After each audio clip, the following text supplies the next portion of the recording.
So at this point, since we've already heard from Kimber in terms of with her previous conversation or presentation, pardon me, I thought we sort of pivot at this point and engineer a conversation between us all here, talking about what are some of the challenges you encounter as you work to develop a healthy local business ecosystem, and how are you working to overcome them? And so maybe start with you, Kimber. And I wanted to start, so you want me to respond specifically about challenges, or did you want me to talk a little bit about some of the programs we developed to address those challenges? Exactly. Okay, Yep. So for me, obviously local economy work is never going to be easy. It is easy to stay at home on your couch and order from Amazon.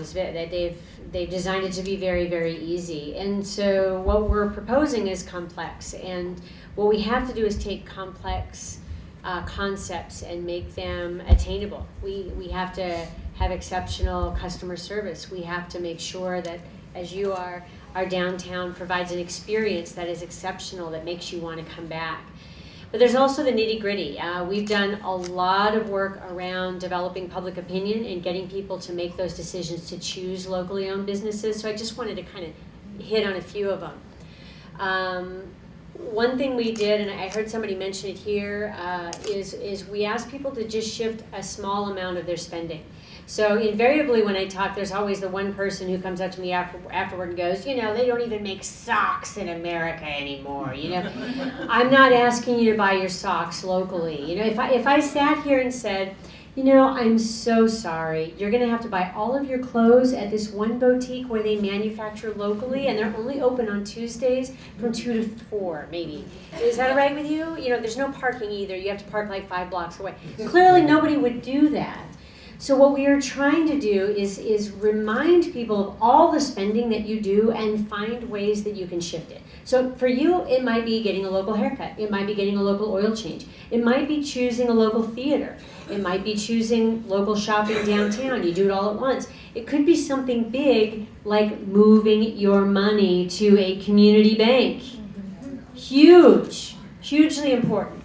So what we've done is created campaigns, and we make it fun. If you do one purchase and you support 2 local companies, you buy locally made soaps at a downtown boutique. It's a super shift. We ask people to shift their spending, and then we shout them out on social media when they tell us they did something super cool. Hey, I did this one thing and I touched 3 Arizona companies today.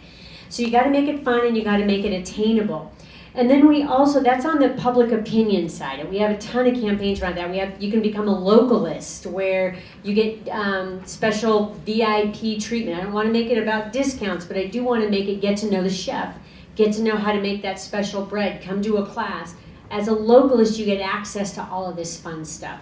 And then we do tons of events like bringing together businesses so that they can do business together. We're doing the Farmer and Chef Connection next week. Can you imagine 185 food purveyors in one place that we can bring in hoteliers, restaurateurs, and others who are interested in sourcing more locally. So they can literally go around and make those connections. So events, we've got campaigns and events, and then finally there's the hard stuff too. And I talk about moving your money, but we do an entire move your money event. It's like speed dating for a new bank. Again, I don't know the numbers in Montana, but in my state, we have deposited 96% of our money in banks with no local decision-making whatsoever. 96% of our money. With somebody on the East Coast deciding whether or not our best entrepreneurs are worthy of their risk. 76% of that money is just in Chase, Wells, and B of A. 76%. During the last downturn, those banks, this is staggering, but I can prove it, they completed an average of 11.2 loans per bank. The 3 biggest banks in Arizona. Total loans in my entire state. That is like putting a chokehold on our economy, and our local businesses can't possibly survive that. They abandoned us in the downturn. They didn't have to care about Arizona. Our community banks were right there, shoulder to shoulder with us, and they deserve to have our money. And if we want to build great places, we got to find the banks to back us. So lots of campaigns that we do, lots of ways that we link arms with other community members and think differently about how we're going to build great places. That's great. Hey. We're moving to Arizona. I think for me, since I've been back, and again, I kind of regret my remarks about Billings. I love it here. I grew up here. I was, I mean, you can relate, I guess, as a child growing up here, you couldn't wait to leave. But and then when you think about it and think fondly, I love it here, and my family still lives here, and so again, no shots. I do think that we have the courage and conviction to try and create an inclusive community here in Billings, and I challenge our civic leaders to try and move that forward.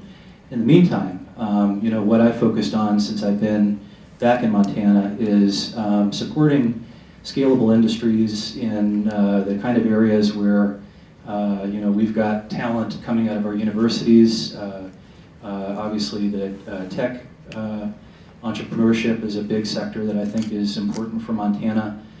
We've supported the High Tech Business Alliance in theory, not necessarily its leadership. We've supported its in theory, and believe that by creating communities that people can either work remotely or can create the kind of businesses that are scalable and operate, in the cloud or within the tech entrepreneurship sector, is a real growth opportunity for the state.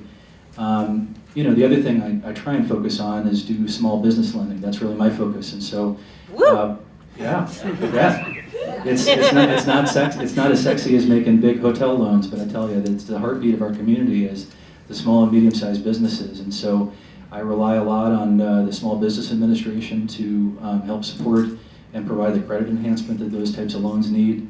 I appreciate the help of for instance, the Downtown Revolving Fund that Lisa told me about. There's a variety of different tools that the state provides through the Coal Tax Trust Fund. We've got a loan program through that. That's a great way for if you want to build a factory that's going to create jobs, we can help you get a long-term 20-year fixed rate. And if you add, each job, each living wage you add, reduces your interest rate over the time. So there's really some great programs out there.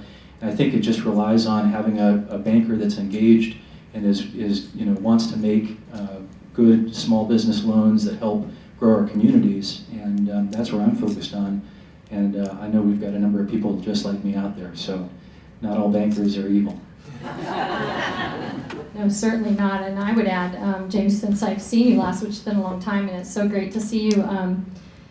First Interstate Bank granted us $25,000 towards our licensed addiction counselor, and that's how we're able to pay the first round of that counselor. And that's huge. I mean, that's a local bank. So move your money. I mean, that's huge. It's unbelievable. Some of the challenges you had asked, for us in the downtown, and James and I talked about this a little bit, a lot of times small business owners are under-collateralized.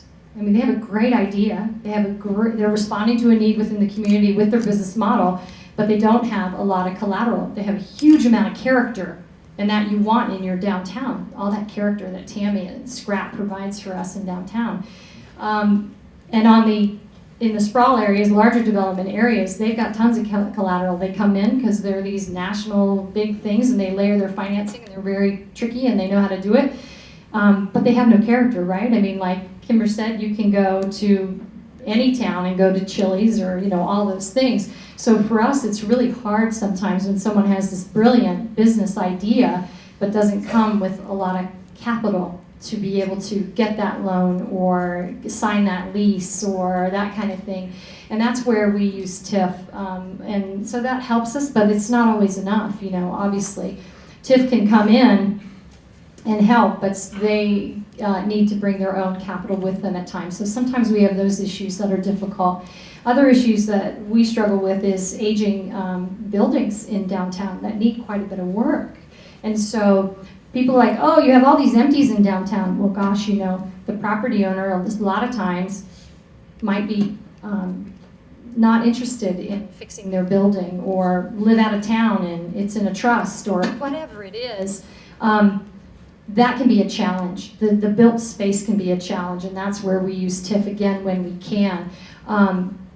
right now, there's a building on Montana Avenue. It's the old Billings hardware building. Are you familiar with, right next to the Western Heritage Center? That's a challenge for us. That's a property owner there that's not motivated to A, sell it, or has the money to do anything. So it is just sitting there boarded up. That's a problem for downtown. That's an anemia there. That is a very difficult thing. So those are some of the challenges I think that we have.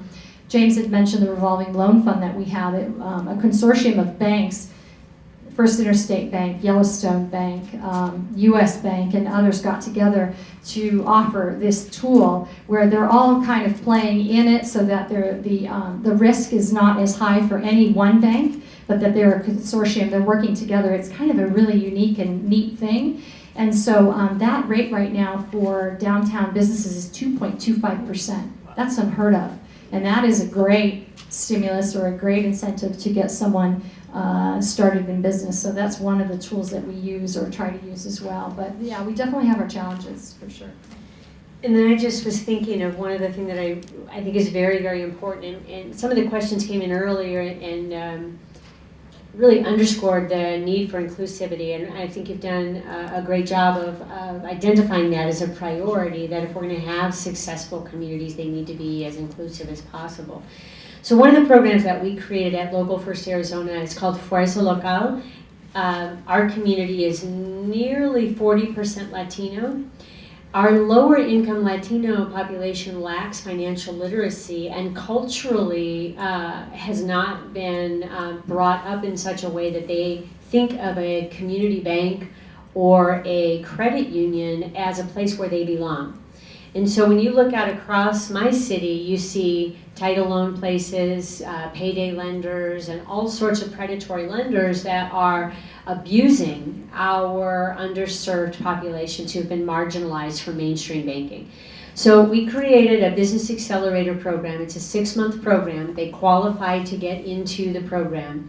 They study with us for 6 months and they learn traditional things that you would expect, like how to write a business plan, how to run a P&L, how to do projections, and then they learn stuff that is new. They have an entire social media strategy. They come out of it knowing how to table at festivals so they can actually show up at a festival and really shine, whether, all that marketing material, they have their elevator pitch, all of those types of things that they learn, which is nice, and that's all good, but that's not why we do the program. The entire time they're with us, they participate in a money pool, which is like a lending circle. In some places around the world, it's called a kundina or a tanda. Culturally, it's very familiar to them. It's very popular in Central and South America. It would be like putting 12 people together, family and friends. My car breaks down, I need $1,200. My 10 or 12 friends or 12 friends I put together, we put in $100 a month into a kitty, and each month one of us gets to take the kitty. For centuries, lower income folks have used a lending circle or a money pool to save money and leveraging their relationships without paying any credit. Okay, so they're familiar. We digitized that and they join a money circle during the time they're with us. For 6 months, they make on-time payments that we report to a credit bureau. When they graduate, they have a certificate of completion that shows 6 on-time payments, and we have 3 relationships so far with credit unions and community banks that will accept that certificate of completion in lieu of having any credit history whatsoever. These folks don't have bad credit, they have no credit, and they don't have the self-esteem, they don't feel like they're part of our community. They didn't know they belonged in a bank. We hold classes in a bank 2 times so that they come in with us, they meet the people, they understand the culture of the bank, and they graduate. They go through a ceremony, they graduate, they have a certificate of completion. We've been able, 44 graduates, 27 of them opened up first time ever checking accounts. Think about that. Think about that. They've created 58 jobs in 2 years. And we've been able to get 11 of them $2,500 loans, and we look at everything as a stepping stone. If they can get a $2,500 loan and pay it back, next thing you know, they're getting a $50,000 loan, right? We build relationships, and I'll give them your number. And we build relationships and give them opportunity to change their future. I mean, that's really what it comes down to. Maybe give a little plug for Montana Community Development Corporation. or now Montana-Idaho Community Development Corporation. They're up in Missoula, but really do business throughout the state. And as a CDE and a conduit for the CDFI fund, they do new market tax credits. But really, they've got a loan fund, and they bank the unbankable, or they try and bank the near bankable. As far as an entity in Montana that's doing that kind of lending, they're really the best at it. And they've done a number of projects here in Billings, Bozeman, and Missoula. They've done a great project in Great Falls. They helped a trailer park community through a federal program buy the real estate under their trailer units, and were able to come together as actually landowners and take pride in their park. They're doing great stuff like that. And if you're a mid-stage, or not a startup, but if you're a mid-stage entrepreneur, if you've got a great product and you're looking to take it to the next level, but for some reason a bank just isn't all that comfortable with where you're at for one reason or another, they've been really effective at helping to lend into that space. So I would plug MCDC, or Montana Community Development Corporation, just for that purpose. Thanks. Great. And I was going to add, if that's okay, is there a moment? I just wanted to add that social equity, I'm glad you brought that up, Kimber, is really on our minds as we are continuing to revitalize and redevelop our downtowns across the nation. There's it's no secret that there's a parity between earning income and socioeconomic classes, and it just seems to be increasing more and more. We are going to have to build our city centers with that social equity model in mind, where there is access to jobs and education and housing and accessibility, transit for everyone, no matter where they are on the scale. And I think it's very interesting as you've seen some of the shops leave the downtown, and if you think about where they are on the scale, a lot of them were upscale, clothiers or boutiques. And I think what you're going to see infill is an all-scale type of experience where we are diversifying our price points for all kinds of people that want to live and work and recreate and be in the downtown, not just an upscale experience. While we need those, we need that as well.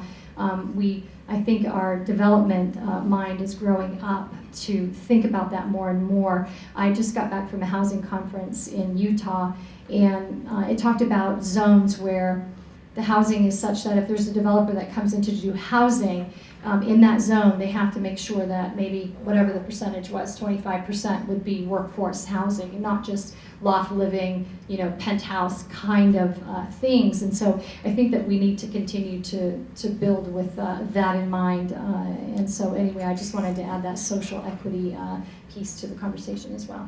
Great. Got a question for Kimber. So I'm a confirmed localist, and so I want to know where I could go, throughout Montana, and be able to find, a good local restaurant, hopefully, or store or shop, hopefully one that would be sourcing a lot of their produce or food or other supplies from other local businesses. How do I find them? So what has Local First Arizona done in Arizona? Sure. So we have an online directory. We've built a database. We have 3,000 members now, so we're the largest local business coalition in the country. The directory is getting searched about 65,000 times a month right now. We have about roughly 200,000 social media followers. Our blog gets read about 10,000 times a month. So building a movement takes time. It takes a lot of wherewithal, and you like to think that business owners would join just because they felt like, I'm going to join because I like the movement. But you really do have to focus on your value proposition, because they may join once, but when that renewal comes around, it's sort of like, nah, and Lisa knows that. What did I get from this, right? And all of a sudden, it's sort of like, wait a minute, we're creating a better city. What do you mean you did? It's not about your bottom line, buddy. You know what I mean? But that's kind of how it ends up being. And so you have to constantly be thinking about your value proposition and what can you provide them. So we have touch points. You know, if you join within 3 weeks, you're going to get 2 touches from us about how you can better engage with us. When you can send us stuff for our newsletter, you know, we have 38,000 newsletter subscribers. So you can imagine with 3,000 members, everybody's trying to shoehorn their one little announcement in there. That's not going to work. So we try really hard to provide a wide variety of things, touch points. I mean, when we do the local banking month, we have that speed dating for a new bank. That's a way that we can bring all of our banks together and demonstrate our value. We've gotten 85 businesses to move their money to community banks. We got the city of Phoenix to move $50 million out of B of A because I convinced them their money wasn't working for them. And so when we can do that, and they divided that money into 3 of our community banks, that's when I know that those members are going to stick with me long term. And maybe a follow-up question then also is, I mean, so much of going to online directory, and so I can find different businesses on that directory, but then if I want to go to do like a Google search or something like that, I seem to recall that you've done some work that helps with optimization, like you provide services for your for members as well. That we do. Actually, you don't even have to be a member for us to train you on that. So in 2013, we merged with the Rural Development Council, so we do a lot of work in rural areas. So we do community assessments where I go out. Here, I'll just give you one quick example. We have this town called Pine Top, which is awesome. They've got a lot of great entrepreneurs, cool little restaurants, a lot of stuff going on there. But to outside, people didn't really know what to expect there. And when I started work there, if I just Googled Pine Top nightlife, the first thing to come up was McDonald's. And you kind of laugh, but at the same time, that is heartbreaking because somebody's working their, fingers to the bone over here. And there's this great restaurant you want to tell everybody about, but they don't know anything about search engine optimization. They've got their website up there, but it's built in such a way that, Google's not even finding them. And then, little towns, sometimes they just need an education. One town in northern Arizona on their main landing page for their Facebook had a forest fire picture. And I was like, guys, whose idea was that? Not good for tourism, pretty much. So working with the towns and the businesses, and I think there's something that we really need to understand as communities that, sure, you can put all of your money into a tourism strategy. It's much more effective if you bring your business community in so that they are involved and engaged in your tourism strategy because they're the ones that need to be telling that story themselves. If you have an art walk or some event that's going on, you need your businesses magnifying that out to their customers as well. So part of our strategy is working with those businesses to help them understand that what they're bringing really matters. Another example is I've got a little small town grocer, and it's up on the highway, and it's a pass-by community. It's one of those communities that everybody drives from point A to point B. It's in between there, and nobody really stops. If they do stop, they go to that one grocery store to buy ice or whatever, because it's actually on the way to Mexico. So if you're going to the beach or something. And I convinced the owner to get engaged with our social media and with our customer service classes. To his credit, he brought 24 employees to our customer service class. Why? Because when you're in a small town and you're the one place people stop, if anybody's going to get off that highway and come visit your town, it is up to your staff. Think about it. If you pull off the road in a small town and you go, hey, you're all cheerful, I've never been here before, what is there to do in this town? And you got a high school senior behind the counter, what do you think they're going to say?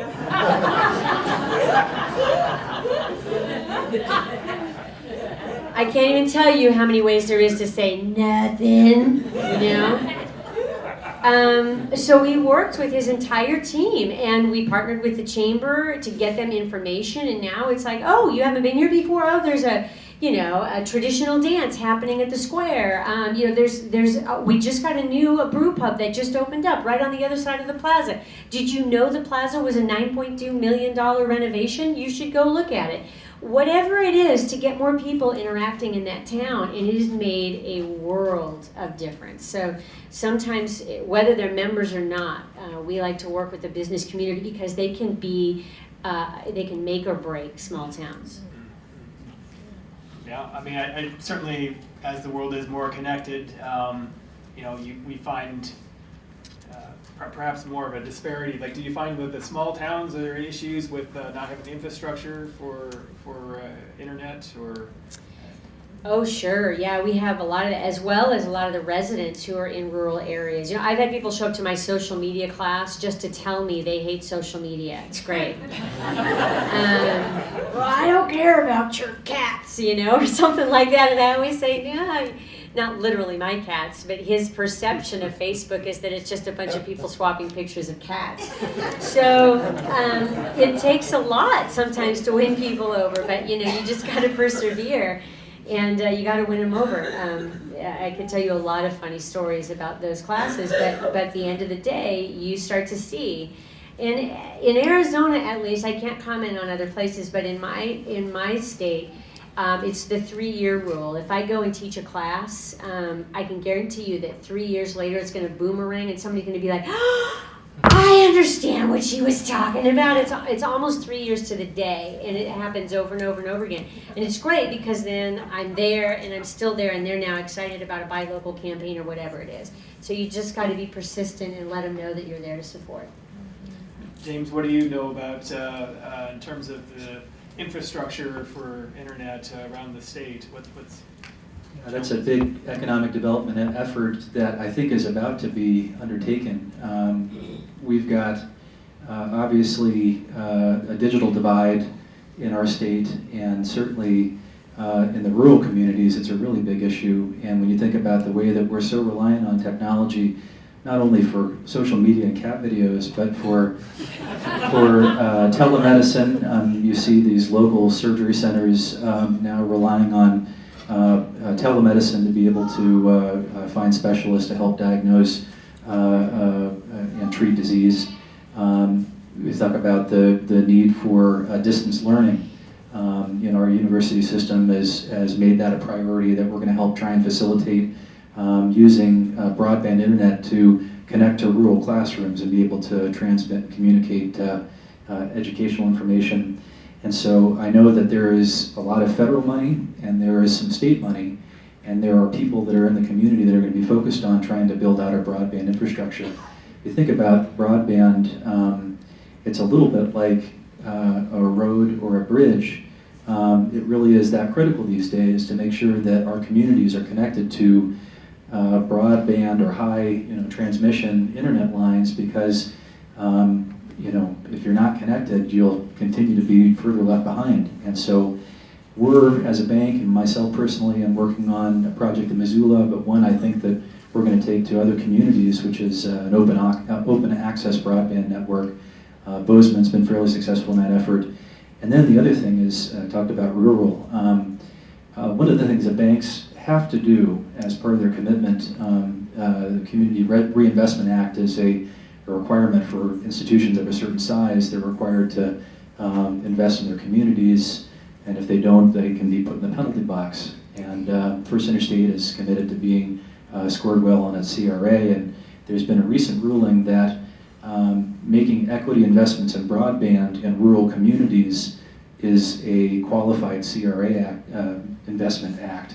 And so I'm leading a big project to try and get some of our rural communities connected and making the bank not only a lender, but an equity partner in that deal, and challenging the rest of our banking community to help support that. Because I think it's going to take state leadership, but it's also going to take the private sector, whether it's the ISPs or it's the banking community or it's the telecommunications companies, to help us bridge this digital divide. So anyway, stay tuned, but I think that that's really going to be an important economic development in the next 20 years in Montana. And I would just add that in Indian country, that needs to be top priority. I think, in terms of infrastructure in this digital age, I think I am horrified when I hear the lack of connectivity on our reservations. So I think that needs to be a priority for sure. And I think it's a disadvantage economically. So. Yeah. Well, I never did open up the conversation to include you all as well. So I would encourage you all to take advantage of the opportunity we'll have at 5 o'clock. Will you all be able to go to the Moab? So you will to talk to our wonderful presenters here further about questions you might have at at Moab. And I think with that we have to close the session. So thank you.